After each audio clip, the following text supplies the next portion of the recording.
Hey everybody, it's July week 5 on the Deephaven community team here with another demo. Started.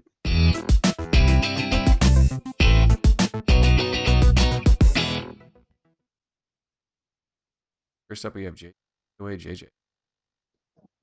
Thanks, Mike. So today I'm going to be demoing alternatives to deephaven.learn for AI and machine learning in Deephaven.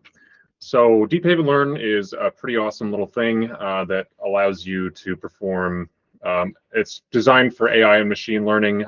Really, it's actually just a data throughput library to convert table data to and from Python objects, specifically most of the time NumPy arrays. But it has the limitation of having to be used on append-only tables. So if your tables are not append-only, which is pretty common in production environments, it's kind of limited. So there is a larger ongoing effort to revamp that library, but that's not what I'm here to demo today. What I'm here to demo is some alternatives to Deephaven Learn that will work in the meantime. Worth noting that all of this stuff is currently being written about, so you can expect to see it in our documentation relatively soon.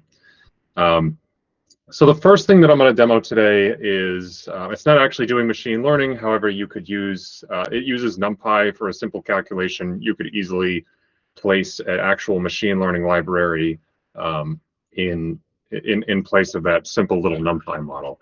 And what it'll be using is a table publisher and a table listener. So I've got the code split up here into a few different little blocks that I'll run. I've got a whole bunch of import statements here.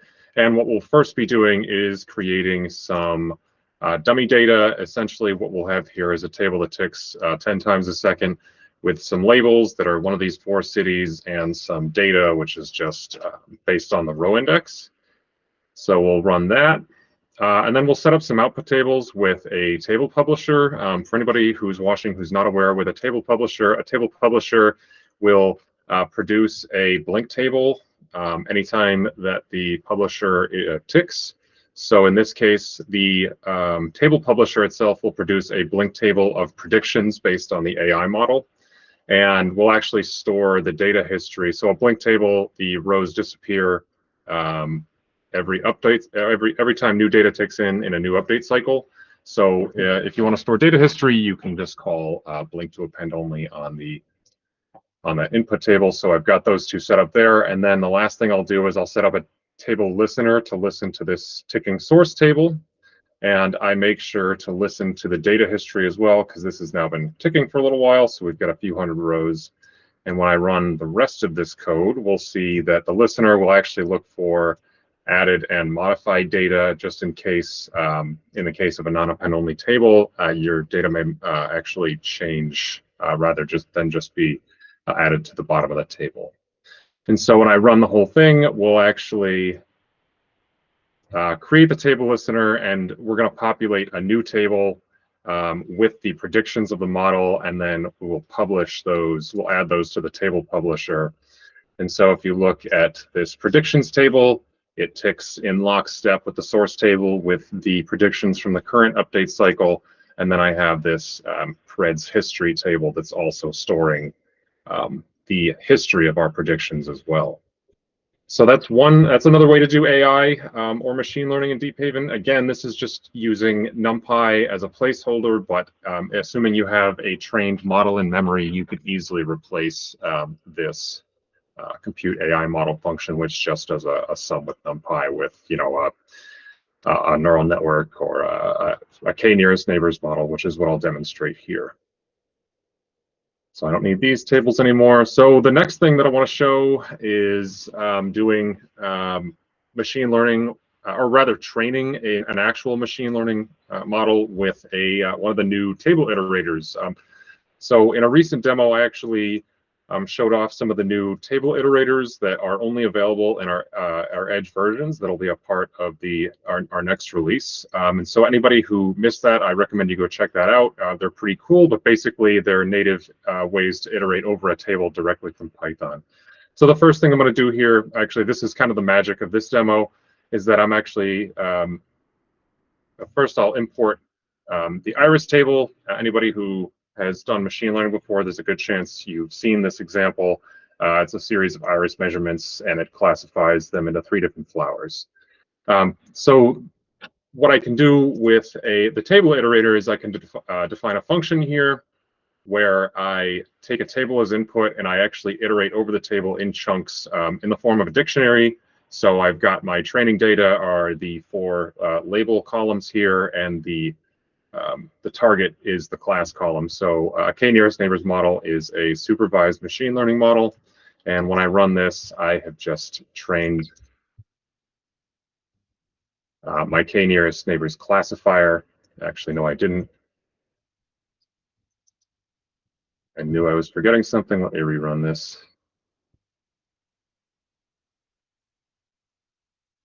Oh, right. I saved the wrong version of this. Hold on 1 second.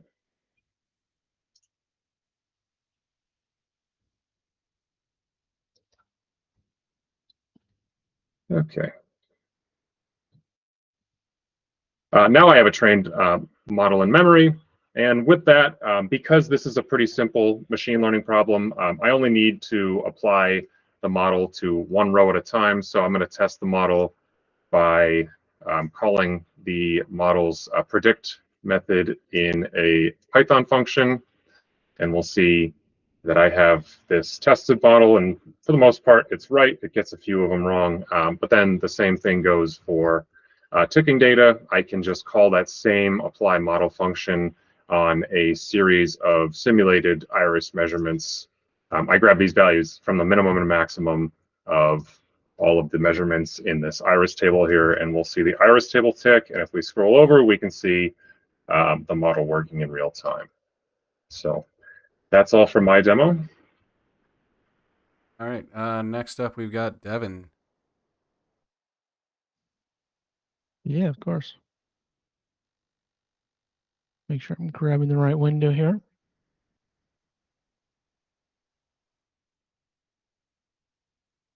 All right. Ready to go? Great. Can you zoom in a little bit? Sure. This isn't a very important screen, but I will zoom in a little bit if I can here. I have a problem, and I'm going to describe how we can glue a couple pieces of data systems together to fix it. So I've got a air conditioner, a central air conditioner, and an air exchanger in my basement, and it leaks. Every couple, I've got a bucket down there.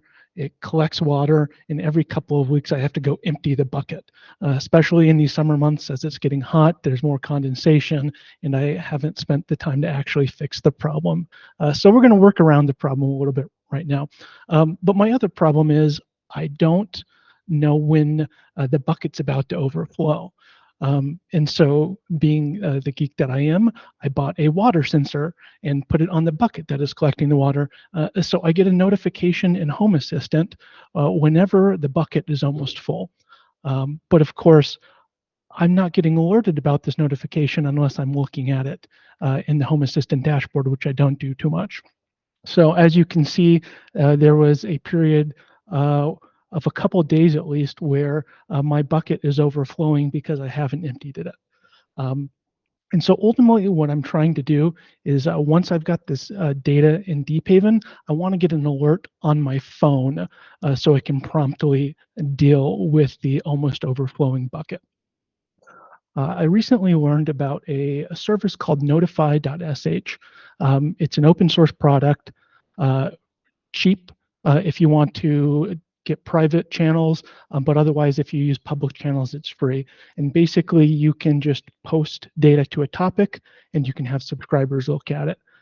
So in a very simple way, you can even do it on the command line.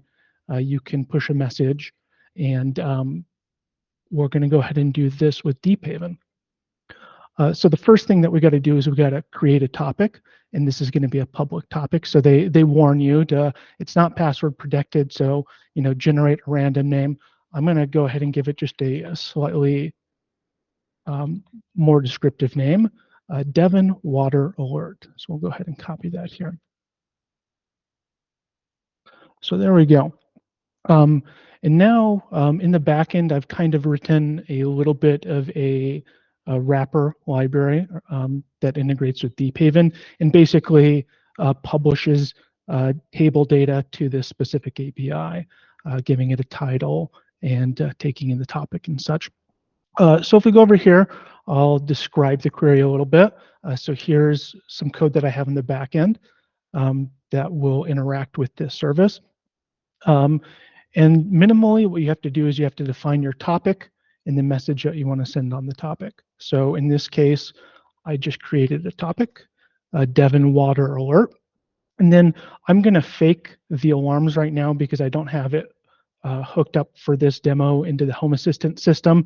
And as you can tell, I just emptied the bucket. So it's going to probably be at least another week until I get a new notification for that. So we'll create a fake alert that triggers every 5 seconds, brings in our alert message, and just adds the timestamp.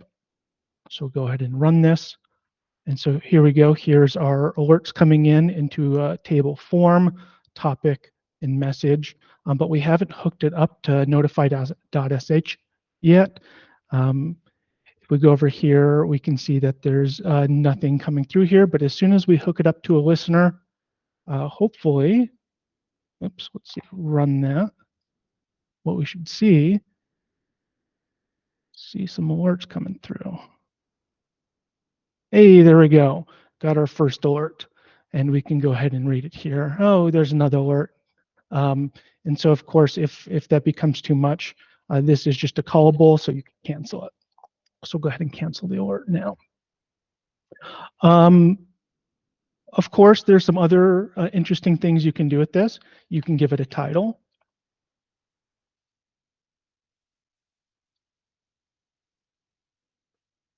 And you can also give it some other parameters like a URL to click.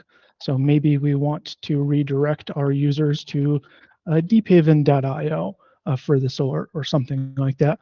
More realistically, I'd probably route it to my Home Assistant URL, but this will serve for demo purposes. We'll go ahead and create this data again. And so now we've got a title. Now we've got a URL. We can do some more sending here. And if we go over to our dashboard here, oh, now we've got a title and now we've got a link.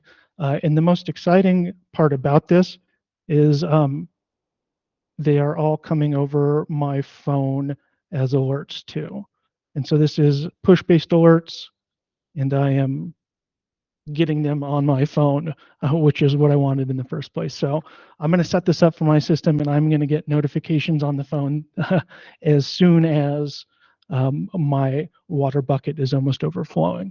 And that's going to be a lot better than me checking it about once every 2 weeks or so. So. Hey, that's one way to deal with a leaky bucket. So see you next week. Cheers.